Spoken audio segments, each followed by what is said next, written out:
at the center of all of our literacy efforts are four things, okay? And those four things are making sure that there are reading materials in the hands of kids and families, making sure that we're developing and nurturing a love of reading, making sure that there is true family engagement and skill building. And here's what I want to say. I love Raising a Reader. I love everything that Raising a Reader does. And in particular, these summer packs were just a boon last year for all the reasons that have just been laid out. They're easy to use, they're fun, they're putting the power into families' hands and actually creating power for kids. Because for us, wouldn't it be wonderful if zip codes did not predict whether a child's future was bright or not? And that's really where we're trying to get to.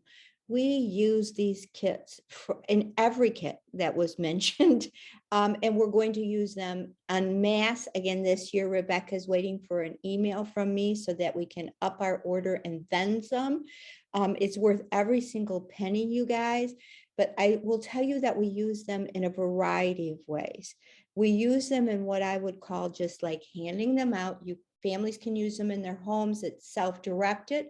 We also use them for pop-up activities where we took pieces of them and did pop-up activities to sort of show, demonstrate, and model for families how they might use it.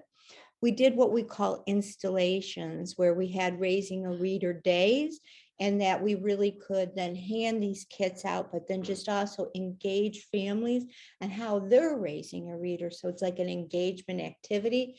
Another thing is just we did actual classes around these. So we use them in so many variety of ways. I want to say that they're incredibly adaptable. I don't want to forget the infant and toddlers, because during COVID in particular, we know that kids are even further behind. They're suffering social emotionally. And what I think we have not measured yet are the infant and toddlers and preschool kids who have not had the learning care options that their other peers might have had before COVID. They are going to be less ready for kindergarten. They are going to be less equipped. And this is a simple way for you to get some of that activity into kids and families' hands. So I sound like a commercial, and I am, but I'm not being paid for it. I just think that for everybody on this call,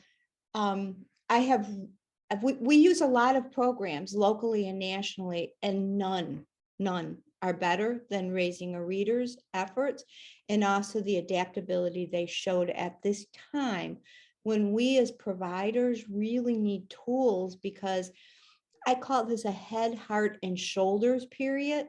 We all have to walk into this in a way, and sometimes we don't have the right tools to do that given the environment we're in. So I really can't say enough about it, but I would just say, remember those four things: reading materials, love of reading, family engagement, skill building, all in a box. That's all I have to say.